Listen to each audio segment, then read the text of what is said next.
Welcome, everybody, to episode 4 of Fresh Towels, live from New York. Here, solo dolo with my good friend, Mr. Big Mike. We had Small Mike. Small Mike couldn't make it. We're here with the largest of the mics, Big Mike. The biggest mic of all. The Big Mike. Welcome, everybody, to episode 4. Just got off the road this weekend in Texas. Did a little Texas thing, Wichita Falls and El Paso. Not much in Wichita Falls, I'll say that. I asked people, what is Wichita Falls known for? And they said tornadoes, which is not, that's the natural phenomenons are not usually good to be known for. What do you come to Wichita to see? Houses flying in the air. Oh. And ironically, like when I was driving through there, it seemed like a lot of the homes were not a lot of foundations, which maybe they do that on purpose. A lot of stuff that was either trailer-esque or stuff that was on wheels. Maybe that's because things have blown away. But not much in Wichita Falls. When we played Victoria, British Columbia, and I asked them, what's Victoria known for? They said whales. It seems like you shouldn't be able to take credit for things that have nothing to do with the people there. When I ask what is this town known for, I'm assuming it's going to be some type of food I should try out or a museum I should see, something that has to do with the civilization that's in the area, not natural wildlife. Was it Wichita or Wichita Falls? Wichita Falls, which is because I was going to say Wichita itself. That's Kansas. That's where Pizza Hut was born. Wichita, Kansas, ironically, has a tornado issue too, I think. That's when tornadoes, Kansas. That's Wizard of Oz. Straight up Wizard of Oz. Yeah. But maybe anything that has a Kansas-sounding name is in the path of destruction. Part of me wants to think that like they first saw the tornadoes and then they're like, let's name this after Kansas. Exactly. We'll name this. And no elevation at all. For a place that has falls in it, you'd think maybe there's canyons. There's got to be a place where a waterfall has once lived. I think there's one waterfall. But according to Google, Wichita Falls is known for its cattle and oil. Doesn't even say anything about tornadoes?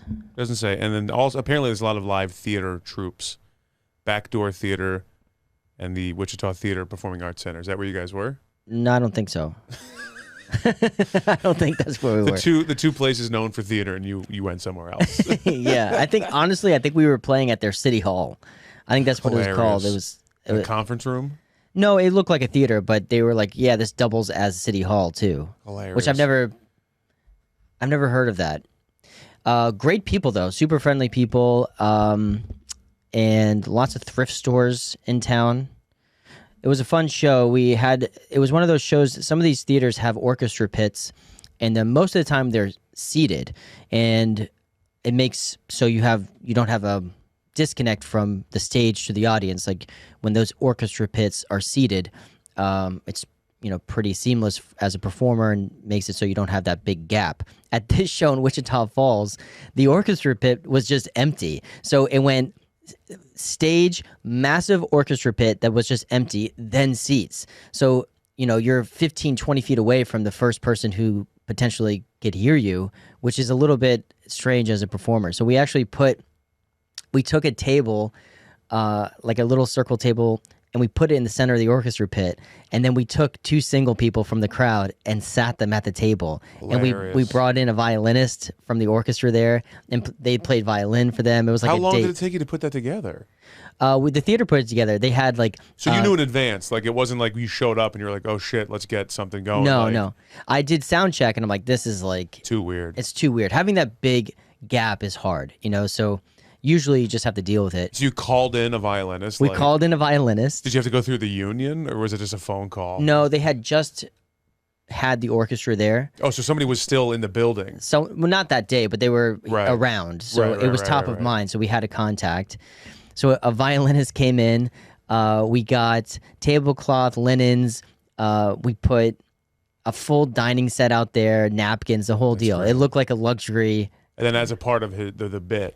The bit was to The find night two was to single find, people. yeah. And I think even further, it was, are there any third wheels in the audience? Which I think is even funnier. Oh, that's great. Because if you have a That's single great. person, you can come with a couple friends and like, you wouldn't want to be separated from that. But Right. third wheels, no one wants to be the third wheel. Yeah, and the other two don't want the third wheel there.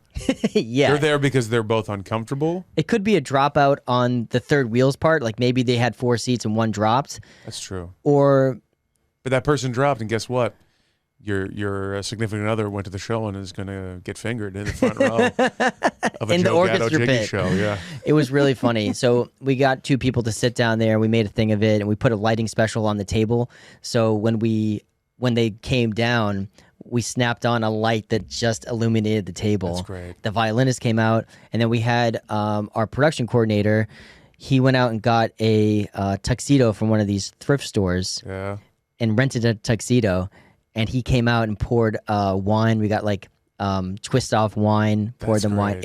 It was a great moment. So it took one of those moments that's it's tough as a performer when you have those big gaps, and we turned it into something and made What it. happened to the couple? Were they into I it? don't Were know. they having a good time? It looked like they had a good time. Part of me thinks that they're. I mean, what better story could you have if you started dating? Pretty good. It's pretty great. Yeah. So I hope that they stay in contact. And he was a gentleman. He like took the chair out for her, and Wow. So we Same made it the whole age? thing. Ish? roughly ish. We took an ish. older, younger, middle age. What are we talking about here? I would guess she was a teacher, I believe, and if I had to pinpoint ages, He I would was say her student. It's no, Texas. It, After all. could be. I bet they were in their low 30s, maybe low to mid 30s, Yeah, yeah. There's So- potential there. right in the thick of the dating world. Desperate to make a baby, you know? Yeah. One of them was. So anyway, it was a pretty fun show, and then we went over to El Paso, which is a cool little town. It has like El Paso has its own vibe. You know, it kind of has that Santa Fe, New Mexico vibe, but they definitely have its own like architecture, its own feeling. I didn't realize it was so close to the border. I mean, I kind of knew that, but I didn't realize It's like on the border. It's basically. literally on the border. Yeah, like a wall runs through the town, basically. Literally. Yeah. They have a highway, a raised highway, and then underneath the raised highway is the fence, Oh, the wow. border. That's And apparently weird. they've had issues with people trying to cross the border on the highway, and there's signs on the highway that basically say, look out for people, don't hit people. You're going to get creamed if you try to cross here. Like pancakes, become one. Cross the border. I mean, seriously, it's not even a joke. They have like a real problem with it, with people getting hit. I mean, that seems like a pretty, that's honestly terrible infrastructure planning. To I make a think- highway the border? I think that they thought that no one would attempt it because it's like a 6-lane highway. This whole It's tough. It's It's tough. But they tough. literally have signs to watch out for people. Like if you're in the Northeast, they have the signs that like look out for deer. They have it's like look out for people. It's like people with luggage. on the signs? no, It's like an airport sign they stole. They're like, it's like a yellow sign, 2 people with luggage like running across, but it's like seriously a problem. That sucks. That sucks for the person who accidentally hit somebody. That sucks for people that want to come to America and have a better life. You know, like It's the terrible. whole thing is just brutal. It just seems like I think if you were city planning now, you wouldn't even create the temptation to have a city so close to the border. It seems to make more sense to have a little bit more separation just so you don't have that happen. Yeah. Or it just build it off like 5 or 6 miles off the border so that you at least have it's easier to control on both ends. It just seems being right there is tough. And the city on the other side, on the Mexican side, from what everyone told me, is like super dangerous. It's like the most dangerous city in Mexico. Really? Someone in Wichita Falls was like, "Oh, you're going to El Paso tomorrow? Go to the border wall. You can hear the gunshots." I'm like, I think I'll just stay in the hotel. Why would I want to do that? No, that's crazy. Oh, it's Juarez. Juarez, which Yeah, I heard Juarez. is, That's not an easy town. and there's a big live in. red X statue on the Mexico side. And again, I don't know. Like I've only been there a couple times, but someone said that X is where the cartels stack body parts or something. Not a good Jesus. monument that I want to check out. Not a place that I'd want to go see. Yeah, we're gonna go look at the. We're gonna go to France. You go to the Eiffel you go to Tower. Eiffel Tower. You go to Juarez, Mexico. You find the body X. Oh, look, That's an tough. arm. And then you understand why people are risking crossing a multi-lane highway to get For out sure. of there. It's like For sure. You know for sure that somebody in the city that planned that highway, they're like, look, this could help us not have to man this border by just having semi trucks taking care of the business that we don't want to. Or like you have the highway creates I don't know how they did it, but that's how they in our hotel was you could look straight down the street and you saw the border crossing area where you have the passport or where you drive in, drive out, whatever that's called, the access point. I'm trying to find yeah, that's crazy. These pictures are nuts. But El Paso, again, people are super friendly. We had a good time and went to a place called Chico's Tacos, which was so divisive. I don't know if I've even been to a city that love and hates its own food more than this Chico's Tacos place in the country. Chico's Tacos is a regional brand. They probably have, I don't know, let's call it a dozen stores, maybe more. I'm looking at a photo of it right now. The food. I don't know if this looks amazing or horrendous. That's how everyone feels. Oh, really? So Chico's Tacos, if you've never been, it's an El Paso thing. They're basically wet tacos. It's tacos. They put them in a little like hot dog holder, two tacos back to back. Then they pour on top of the tacos like this loose tomato sauce.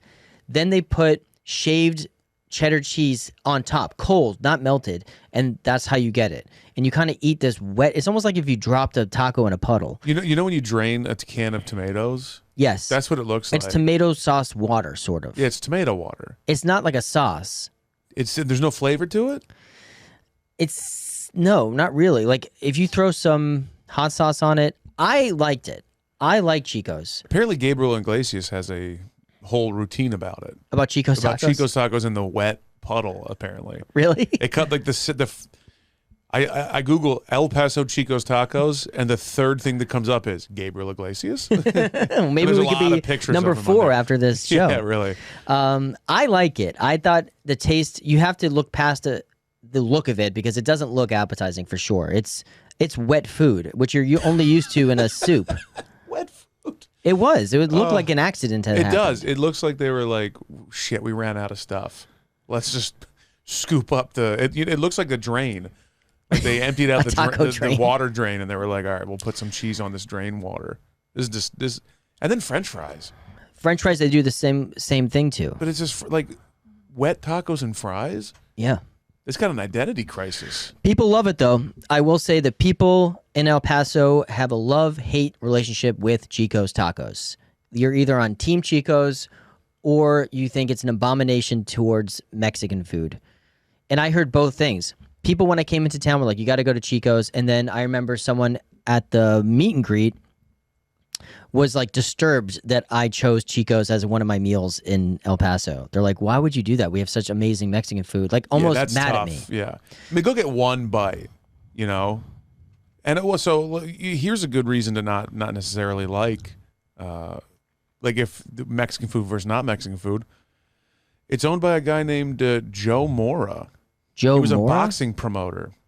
Who owns Chico's? That's the guy that started Chico's in 1953. It just looks it's an old historical thing. It looks just like some white guy who he's like, I'm just going to put water on my tacos. Yeah, honestly, like if you ate it, it's literally watered down tacos. I don't think I ate it and it was like, this is authentic tacos. I think you eat it as a thing. It's a thing that it's its own unique creation because the cheese on top it's not even like a Mexican cheese. It's like American, like block cheddar cheese, I think it is, and they shave it down. It doesn't look like Mexican food at all. I'm telling you right now, the images of this is disgusting. But if you were telling me that you didn't hate it, I didn't hate it. I liked it. That's something to say because you have a good palate. So I liked it. I thought that there's a place for it. And if you look at Chico's Tacos, they have like a really cool logo. I was like, oh, I'd love to have this as a T-shirt. They don't sell it as a T-shirt. With this type of weird press, they should absolutely have a whole entire. They should definitely have merch. Like their cups are cool. I remember trying to take the cup home, and they were like, "Well, it's like styrofoam. It's like not possible to take home." But it's like a really cool cup. The logo is really neat. Definitely worth a Google. And I take back. So I think they do call them tacos. I think they literally it's called Chico's Tacos, but it's more reminiscent of a flauta. And someone told me that too. Okay. Because they're like taco roll-ups that are soaked in this watery thing. but it's like a taco roll, almost like something honestly you see at 7-Eleven. You know those things It that they sell at does. 7-Eleven, the roll-ups And on it's the like, yeah, it's like that in water water. with cheese on top. Ugh. So They don't even have a website. they don't have a website. No. I don't think they need it. I think they got. I mean, maybe They have could- some. They have. They have some really disturbing pictures. I'm online too, looking at a picture. A California man traveled to El Paso to taste Chico's tacos, and then the picture looks literally disgusting. If you go to like Google Images for Chico's tacos, like this picture is so gross. But honestly, that's what you get.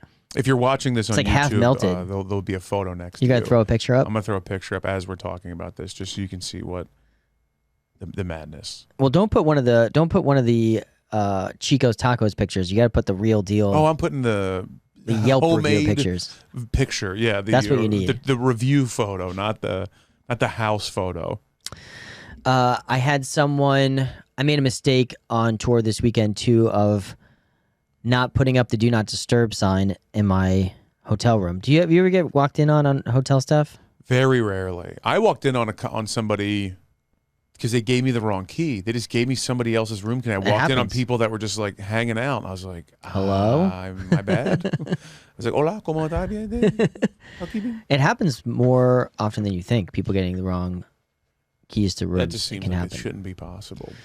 It is possible. I worked at a hotel and it definitely does happen. It's rare, but it does happen. So you got walked in on by a staff or by a person? No, I just don't. I think the convenience or the service of having housekeeping is totally blurred when they start walking in at different times to give you stuff. Like the "Do Not Disturb" sign, the little piece of paper that is your savior in a hotel. Yeah. Because that is the most honored sign in a hotel. That one little piece of paper. It's illegal for them to enter your room if you ask them not to, because that's your room. Like you are the leaseholder for that time. So you're like a renter, basically. If there's anything that is the most compable, getting something comped thing in a hotel is breaking a "Do Not Disturb" or breaking a D&D. Oh, like you can, if they do that, the hotel will comp you something? 100,000,000%. Wow. And I worked in luxury hotels, and like the number one thing that you just can't get out of, if someone's like, I put a "Do Not Disturb" sign and housekeeping came in my room and I was taking a shower, you're immediately comped something, if not the whole room. The thing where it gets blurry, which I've told comedians this on the road and they think I'm nuts, but this is strictly from my hospitality background. The number one thing that throws a hotel off, and the reason why a lot of D&Ds are broken or "Do Not Disturbs" are broken, is so many people leave a "Do Not Disturb" sign on their door when they leave to check out. Right. And that throws the hotel into a tizzy, because what ends up happening is if you leave that "Do Not Disturb" sign on the door and you're due to check out, a nice hotel, like I worked at the Ritz-Carlton, will leave that "Do Not Disturb" sign on for hours and hours and hours and hours and hours after the checkout time, because they're so nervous to break the "Do Not Disturb." Right. Even if the room has been checked out, like in the computer. You'd be blown away. You'd be shocked. I wish I had numbers or statistics. It's just a feeling. But you'd be blown away, shocked how many people do not check out of a hotel. You'd be shocked. Well, a lot of them encourage you to just leave. Like there is no incentive to check out. Well, that's true. The only incentive at like a nice hotel is like if you're spending thousands of dollars, you think you'd want to review your folio, review your charges. Right. But I would say it's a majority of people who just leave the hotel and never check out. Well, they have key drops. They're like saying, "Hey, when you're walking out, drop your keys here." I maybe have checked out of a hotel 3 times in my life. And that's it. If it's a resort or something like a long stay type of thing, you go check your charges and shit. But like a one night at a Marriott, buddy. You're lucky if you even see me. You'd be blown away how helpful it is to check out of a hotel. Yeah, you're probably right. Here's both scenarios. If you check out of a hotel, what happens on the hotel side is that room immediately now can be serviced by housekeeping, right, and then can possibly be used for an early check-in for a guest checking in the next day. Anytime that you want to check in early to a hotel, it's either because they didn't sell out the night before or because someone physically checked out and it allowed housekeeping to service that room. Flip the room in time. The worst case scenario is if someone leaves the hotel, doesn't check out, and leaves a "Do Not Disturb" on their door. That room cannot be serviced for hours and hours and hours. And if you say you leave a "Do Not Disturb" on your door, you walk out of the hotel at 8 a.m., that room will probably not be touched if the checkout's at 12 probably won't even be touched till 3, maybe not available until 5 or 6 p.m. that night. Wow. So whenever you check into a hotel and like they're like, we have no rooms available, you have to wait for your room, most of the time it's probably a contributing factor of people not checking out and leaving do not disturbs on their door. Yeah, man. I don't know. This might convince me to start checking out. Just because I know I've been on the other side of like, can I check in early? And they're like, dude, sorry. I'm telling you, if there's anything that comes out of this, like, yeah. You know what? I might have been. You might have just check got out. me. You might have just got me, dude. And every comic I work with, they always make fun of me, but I'm like, take your do not disturb off the door, because a lot of them leave it. You got to take the do not disturb off the door. It helps the hotel out significantly. A lot of times now, the hotels will be like, put a sign out if you want housekeeping. If you want service. Because now it's like, it's implied do not disturb, because they're like, hey, you're here for 4 nights? We're not going to do shit. Well, you need new towels? Come get them. Like, that's a lazy COVID thing. They're right, not. They don't want to come back from that. During COVID, they didn't want them a lot, spending way less money on labor. Yeah. Less, that bothers me. That bothers less me. Laundry that's being done because. And I get it. You're a business, but like you're in the business of being a hotelier. Like you should be serviced. Towels should be a part of it. I don't need my bed made in the middle of the day. Like that's fine. Towels. But towels are very important. You put 2 towels in the room. Those are gone. When I walk in the door, I take those, I rip them off, and I just start rubbing my body on them. Like I will say, every day. My standard for towels in a hotel is always way higher than my standard of towels at home. Oh, for sure. Like I'll use a towel once at a hotel, and I'll be like, "This is disgusting. I'll never use this again." At home, I need it to be like 3.5 years. I'll be like, "Well, it doesn't stink. I guess I could use it." But at a hotel, same thing. When I worked at a hotel. In the back of my mind, I always know that people paid a premium, especially at a nice place like a Four Seasons or a Ritz-Carlton. They paid a premium to have a clean room and to be serviced. Right. I fully understand that. Sure. But in the back of my mind, I'd be lying if when someone comes down and be like, someone hasn't cleaned my room yet and it's 5 o'clock. I'm like, dude, it's because you're gross. Right. Like, put your stuff away. Like, are you like this at home? Like, you can't even put your fucking shoes under the bed or whatever? But people expect to be treated like some sort of Arabian prince when they're staying at a hotel. There was a while there where I was going from, when I first started going on the road, I would be very sloppy, like, because I had roommate. You know, you always have roommates, so I was just like, I don't give a shit. I'm throwing everything everywhere. Like, but now, like, probably when I turned 30-ish, I treat it like a sanctuary in a sense that, like, when I'm not with my girlfriend because she's a disaster in a hotel room. It's a full fight. It's like a crime show in there. Groups of women in hotel rooms are by far the messiest. Disgusting humans. And it takes, you know how quickly it turns into a tornado inside of these hotel rooms? Immediately. 4 women check into a room in Las Vegas. That room is turned in. It looks like a Goodwill in like 3 hours. There's clothes everywhere. I even have now the little luggage rack. I own one. You bring a luggage rack with you? No. I have one at home. Oh, I love a luggage rack. And because when I used to be on the road way more, I would be in luggage so often that you're like, oh, I had the luggage rack was the best.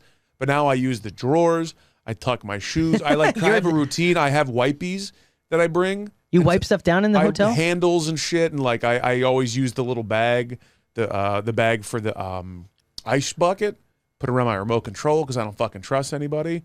Like, I have a very set routine when I'm by myself in a hotel. I'm very organized, very clean, except for when towels. I'm 3 towels. 3 towels a day. Per shower. 3 full towels per shower. We got to put the towel down on the floor. If there's no floor mat, I'm sorry, buddy, big towel's going down. Big towel's going down. One for the hair, one for the face, one for the body. Hair? Why not? I don't know. I got all the towels I can handle. I put around the head just like I'm a woman like a teenage woman in the 80s. Towel wrap. First thing I'll do is I'll get out of the shower. I'll dry my face, dry my hair. That towel's getting hucked across the room. You're done. You've fulfilled your duties. Here are my 2 biggest pet peeves inside of a hotel that sometimes happen. Still, there's only a minority of hotels that don't do these 2 things. Okay. And ironically, it's the hotels that are... It's fancy hotels and less expensive hotels that do these 2 pet peeves for me in the hotel business. And this is a PSA to change this. It's so easy. First pet peeve in a hotel. Shower products go in the fucking shower. Okay? I hate checking into a hotel and inside the bathroom next to the sink is like shampoo, conditioner, and body wash. No one's shampooing their hair over here. There's a shower with a little ledge shower products go in the shower. You know how many times I've gone to a shower and I'm in it and then I'm like, oh my God, I can't believe the soap is next to the sink. It doesn't go there. No. All shower products go into the shower. That's number one. And you'd be blown away. So many hotels do that. The second pet peeve is the TV remote, the television remote goes next to the bed. That's where it should be. And 85% of hotels put the television remote under the TV on the desk or whatever it is. And then you go into bed and you're like, where's the remote? Motherfucker, I got to go up there and get it. The television remote goes next to the bed. The shampoos go in the shower. These are elementary things. They drive me nuts. And I'll tell you right now, at the hotels that have the remotes that are the flat remotes with no like raised buttons, that's the hotel that I want to stay at because they give a shit about cleanliness. A flat remote, you can clean, wash them. You can wash them, no problem. Those button remotes is filled with crumbs and jizz. That's why I put the plastic wrap on them. So many hotels too have delayed response channels. That is so many hotels. Like, how could it be like this? Where like you change a channel and you're sitting around for 3.5 hours waiting for the channel to flip. It should be instant response. Why are these TVs stuck in? It's like not 1988. I'm not like turning the dial on the TV. Can I tell you something funny? A related story. I was doing a corporate gig, interviewing Mark Cuban years ago, and they were talking about like he was just answering marketers' questions. Basically, it was like a Q&A type of thing, and someone like worked for a hotel, and they were saying something about like, what do you see as the cutting edge of hotel? What's the next big thing that a hotel should be doing? And he goes, first thing off the bat, like, is the things that if you aren't already doing, close the hotel. He's like, if I go to a hotel and there's no USB ports, like in the lamp or whatever, Yeah. he goes, you're done. And he saw this lady writing it down. He goes, are you writing that down? You're writing down USB ports? Shut your business down. How do you not already have that? That's true, yeah. Like some of the basics, and I get it. You got fucking 600 rooms in a hotel. Like that's a huge undertaking to like replace or like, but man, you see some of these hotels that got like Cat 5 cords. Like it's like, dude, what are we doing here? Anytime that you go to a hotel and they don't have an outlet next to the bed is a huge miss. Yeah. I will say that that's coming pull around. The bed out to plug my phone. You should not in. have to move furniture to plug in your phone. No. It's a basic thing. There should be a plug next to the bed, usually in the lamp, or they have a lot of bedside you just add furniture. the device. You don't have to do anything. You just add the lamp that has the USB or the plug. You can add. I will say that those days are pretty much over. I feel like that's a majority now have a bedside plug-in situation, but it wasn't the case maybe 5-10 years ago. You have to fight for a plug. Into some A brand hotels that do not have enough plugs. You got to have plug bed. next to the bed is like a minimum. Yeah. A minimum. You got to have a plug next to the bed. That's like so important. But those are my two major pet peeves would be where the remote are and shower products in the shower. That seems like a pretty basic thing. Yeah. I feel like I deserve that. Yeah, that's not you're not asking for much. A bag in the this is my third one if I was to add because I agree to those two, but my third one would be a dry cleaning bag in the closet. A dry cleaning bag? Yeah, they put a bag there for laundry bag. because I'm leaving this place with dirty laundry. I'd love to put all my stinky socks. Laundry bag. A quality laundry bag. Then I could just put it in my suitcase as my dirty clothes. Just to be able to separate my dirty clothes from my clean clothes, rip that thing off. Without it, you're not a hotel. There was a laundry bag is something, if it was of quality, there was only one hotel I've ever stayed at that had a really quality laundry bag, and of course I took it. And I think it was meant fabric? to be. It was a fabric, almost like a... yeah, that wasn't for you to take. For sure it was. No. That was like an amenity. No, that's like saying, oh, they gave me the towels. I can just take those, right? No. No. A laundry bag is definitely for you to keep. No, I'm talking about like a plastic bag. It's like Plastic essentially bag, like I an know. upgraded grocery bag. Yeah, this one was more like a canvasy type bag. No. Embroidered, beautiful. Yeah. That was not I for you took to it. take. For sure I took 100% you got charged for that. No way. Absolutely. No way. Yeah. No. You speaking of, this is completely off topic. I just joined the gym next door, the Blink Fitness. Good luck. Towels. I subscribed to the towels because I don't want to have to carry a towel around. I said, how do I put them back? They're like, oh, they're all chipped. No. So you scan. That's impossible. They're all tracked. So that way, if you take one, they charge you for it. You walk out the building, it goes towel gone, towel gone, towel gone. That's insane. Crazy. That's yeah. like an old man joke of like trying to put GPS inside a golf ball. where it just seems like the price of doing that doesn't seem worth the squeeze of doing it. Yeah, you gotta. It's like an RFID. Those things are like a penny a piece. They're not that expensive, actually. Could you do it in a golf ball? I would Absolutely, do it in a they already second. do. They do that? What you call it? Top Golf. That's how you can play all those games because it knows where your ball is. They're all. But maybe chipped. they're not regulation balls. I doubt it. Okay. Well, then you can't like play like a real match with it. Wait, why are you upset? Why you said good luck at Blink? No good. Blink Fitness? Yeah. I've just heard that. First of all, I don't think it's a national brand. But I don't think people know what that is. But Blink Fitness is like, what would be equivalent to? It's just a regular gym. It's like a barely better for New than York. Planet For New York, Fitness. it's like Planet Fitness would be a good It's equivalent. like a slightly better Planet Fitness. Right. Yeah. The only thing I've heard in New York is that they're super busy. Oh yeah, this one's packed, but it's right around the corner, and it's $200 for the year. That's great. I got a killer deal to That's paying like a year Planet in Fitness advance. is always the argument for Planet Fitness is price over luxury. Whatever. Like you're not gonna have Kiehl's product in the. No, and I don't want that. I just need a place. Being in this, we can talk about this off air. I never did a gym shower person. Bring a bag, change in the shower. I never did that. Well, my plan is to have it because I'm here so much. It's to be able, like, if I have an hour or two to kill between recording something, I can go work out, To come back. Rip some dumbbells. Yeah, just go fucking rip some dumbbells, sweat on some poor Asian woman, and then then leave. Yeah. Got to wipe down the stuff. You always got to wipe down the I'm stuff. a big wipe. I'm a big clean guy. As I'm a big guy, I have to. I like cleanliness is if I'm not, then I'm a disgusting pig. So I have to stay. I shower at least once a day. Everything's getting wiped down. 2 different colognes when I go out. You Subtle wear 2 yet different delicious. one? Subtle. Why? Why not? 2 different colognes? I wear A neck and a body? No, I have a solid cologne that I'll put on. What are you talking about the solid? pulses. It's like a little wax. Then you heat it up. What are you talking and you about? stick it on your neck, and then you have so that when your heart beats, it releases little pulses. Dude, that is totally made up. I've never heard of solid cologne. There's a lot of things you haven't heard That's of. like hair apparently. gel. Solid cologne is probably one of the classier things you could do. Okay, but And then I do a little you, spray. a different spritz. scent? Yeah. That's clashing of scents. Well, what do you think a scent? You think a cologne is a single scent? No, No, but it's a mix of oils and different variables and scent was- flora and fauna. But there was someone in a lab who came up with the perfect mixture and Yeah. was like not expecting you to come mix it up with all There your was botanicals. there was some guy in a 1-bedroom that decided to mix a different one in there, to throw a different one into the mix. I don't know, man. That sounds not sweet. It's 2 different scents. fantastic.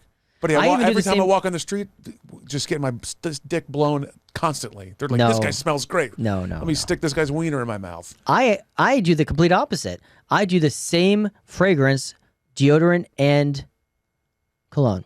So I'm in sync. I'm completely different. Well, first of all, you shouldn't be wearing cologne-made deodorants Why not? because those are not good. Oh, I disagree. I have a wonderful deodorant. Well, it's an You're not an antiperspirant. And then No, it's not you're it's missing, maybe not. You're missing because without the antiperspirant in there, But antiperspirant is not good though because it locks up. It's got to go. The sweat's got to go somewhere. All I've read with many studies is that antiperspirant is not good. It locks in the sweat and it's like not. It's all there's chemicals in that. It's Typically, bad. deodorant, and I used to be in the care product business, like personal care. Typically, deodorants that are branded by those scents, like the colognes and stuff, they're just essentially like a wax with coconut oil and the scent. So it's not technically even really a deodorant. It's just a way for them to slap their cologne onto your armpits.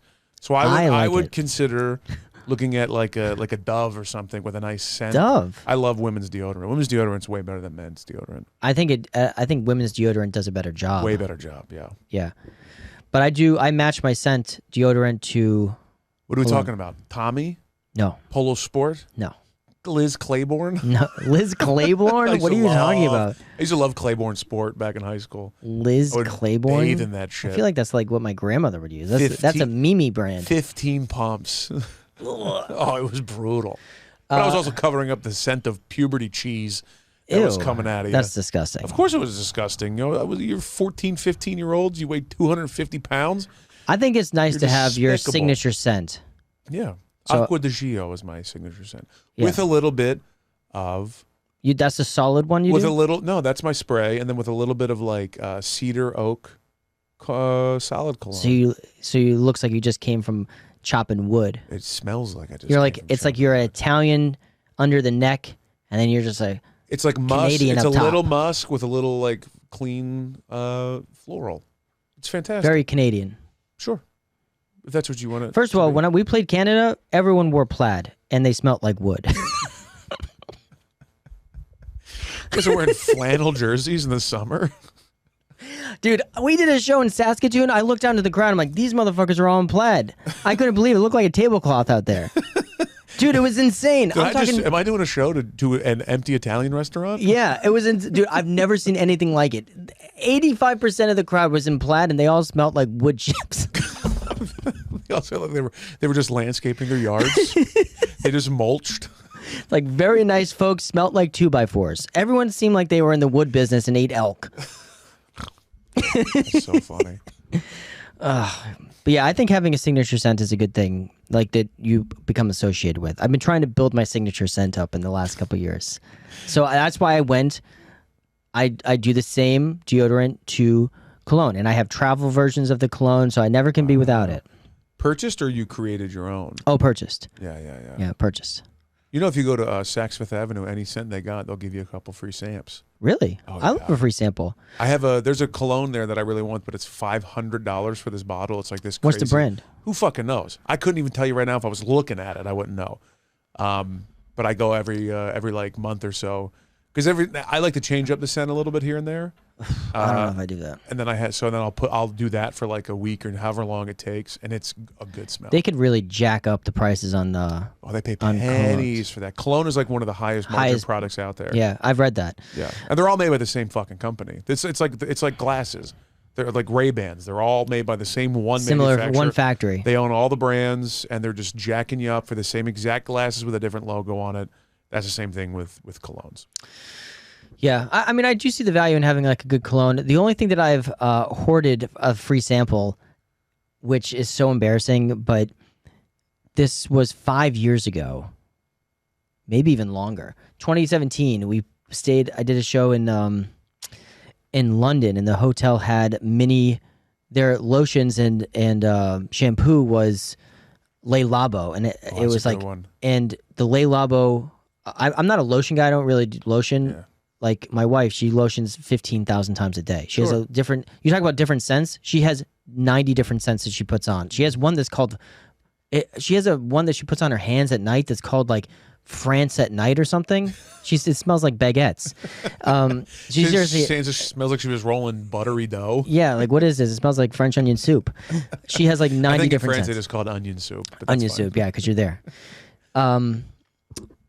What was I talking about? Scents, lotions, Le Labo. So they had these Le Labo lotions, and I'm not a lotion guy, but I started using that when I stayed at the hotel, and I'm like, I need all of these. Oh, yeah. So I took like 12 of them, and I put it in TSA. When you leave London, like you have to take your any lotions or products, and you have to put them in a clear bag. Yeah. So I'm in the TSA line, and like everything is being held up by me because I'm pulling these lotions out of different parts of my bag, and I had this huge bag full of Le Labo hotel samples.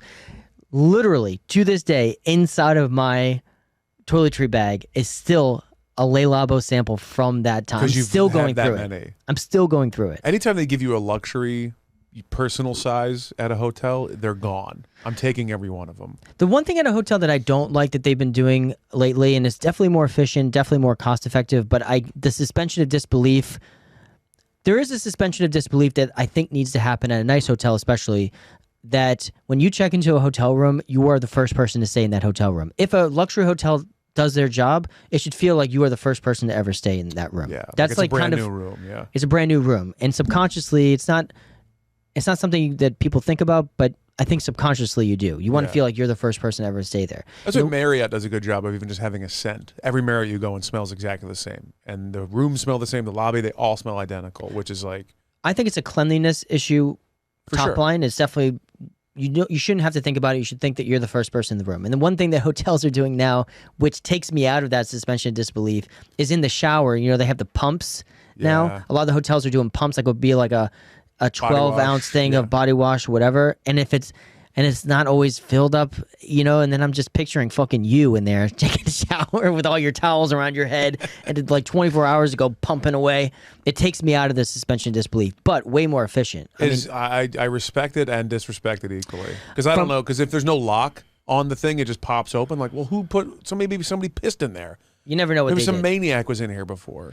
We stayed at like a nice hotel in Vancouver, and I was thinking back to that Le Labo thing because they had Le Labo products, but on big pumps for lotion and for in the showers. You should have brought your empty to goes, dude. I swear to God. So the guy, our promoter rep on the show, he's staying at the same hotel, and he goes, dude, the lotion here is incredible. I'm like, yeah, it's Le Labo, dude. It's the best.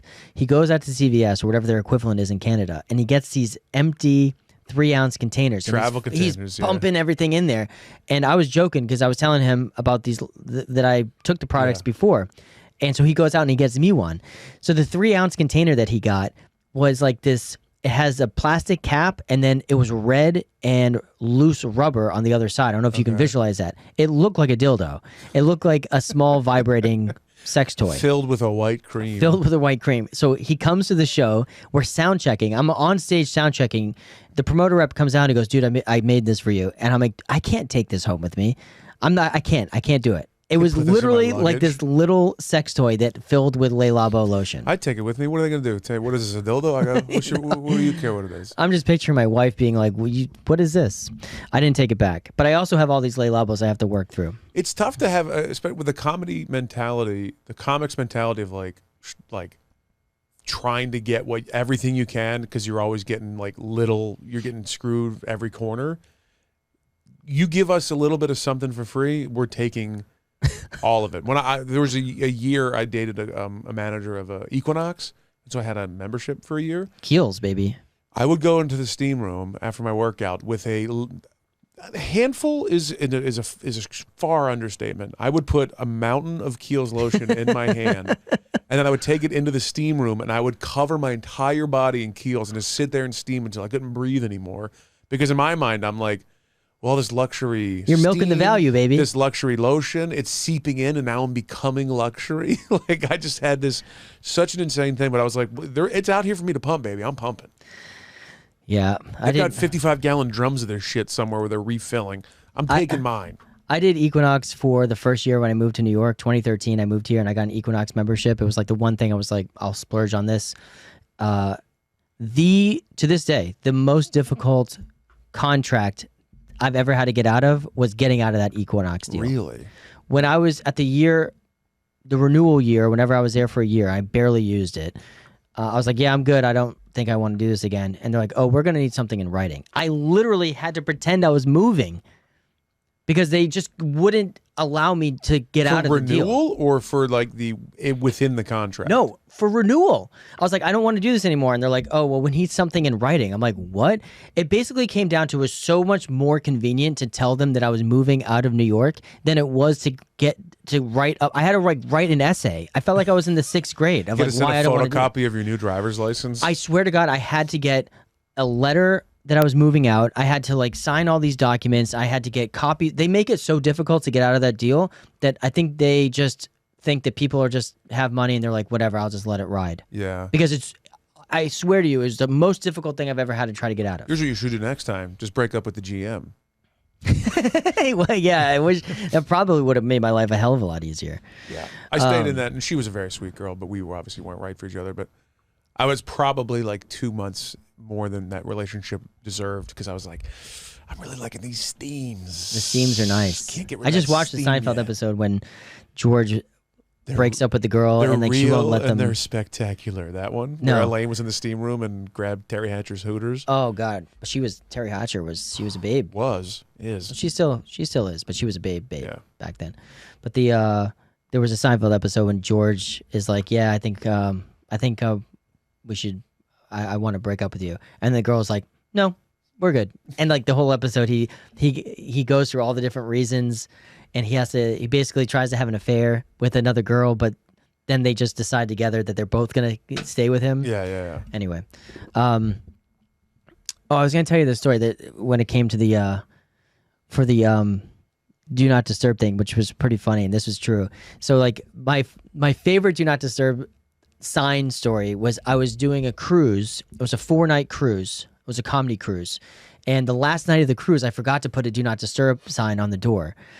And I got hammered that night. I got hammered. So I come back to the room. I'm hammered. I don't put the do not disturb sign on the door. It's the last day of the cruise. And at like 6 o'clock in the morning, housekeeping comes into the room. And they're standing there. And I'm like naked in my bed. And we just look at each other back and forth. And I'm like, hello? And she goes, oh, I'm so sorry. We thought that you checked out. I'm like, we're in the middle of the ocean. Where do you think I went? Like, we're literally 500 miles outside of Miami. You think I took a canoe back to the port? I checked out to go to the buffet, and then I just brought my bags with me. It's like the last day of the cruise. They think I'm checked out. The boat is like still moving at like 20 knots. I'm like, what are you talking about? Can't even see the bay yet. We're still out to sea. Dude, the scene was hysterical. My sliding door was open to the outside. The wind is like hitting her hair and my hair. I'm hammered. My hair's all... I'm still drunk from the night before. I'm so sorry. We thought you checked out. That's got to be the best. I never thought about if you have a balcony on a cruise. Oh, the best. And leave the door open at Always. night when you're sleeping. It's just barreling in sea air. It's the best. That sounds incredible. I sleep so well on cruises. My wife doesn't like cruises, but she's never been on one. Which... Do you want to take that sums again? It up. What? Do you want to try that again? See if you get it right. My wife doesn't like cruises. She's never been on one. It's true. The idea of a cruise is not... She thinks it's like not a vacation at all. We might take a cruise up to Canada. Out of New York. Well, I was thinking about doing the cruise. There's Boston cruises that go up to Halifax and do all that. There's ones out of New York. You can get a Royal Caribbean Liberty, the big ass ship, take you from New York to Boston to Halifax to Nova Scotia to I would do all Maine, all that. We might be doing one in July. I think it's really like fun. $400.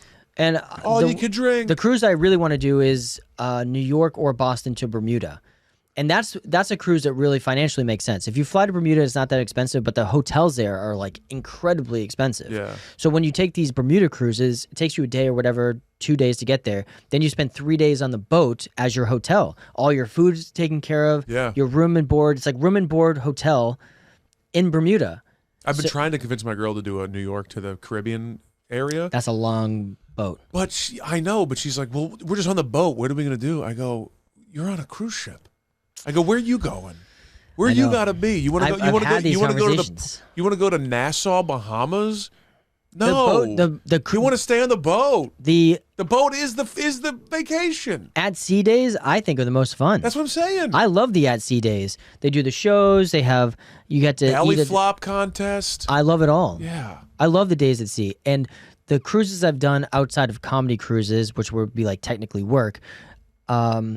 The sea days, I always had this feeling like I loved having the rapport with the other sailors. Yeah. And you meet friends on there, and I'd have this like little bit of sadness on the port days because all your new friends are gone, and they're out there climbing the fucking pyramids in Without Mexico. You. Yeah, where are my friends?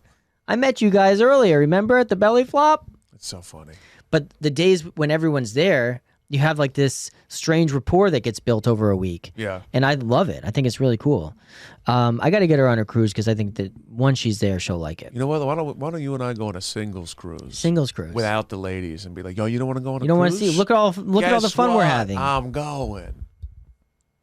I still have these Chico's Tacos logos. And they're literally right on my screen right now, and I'm so hungry for them. I know.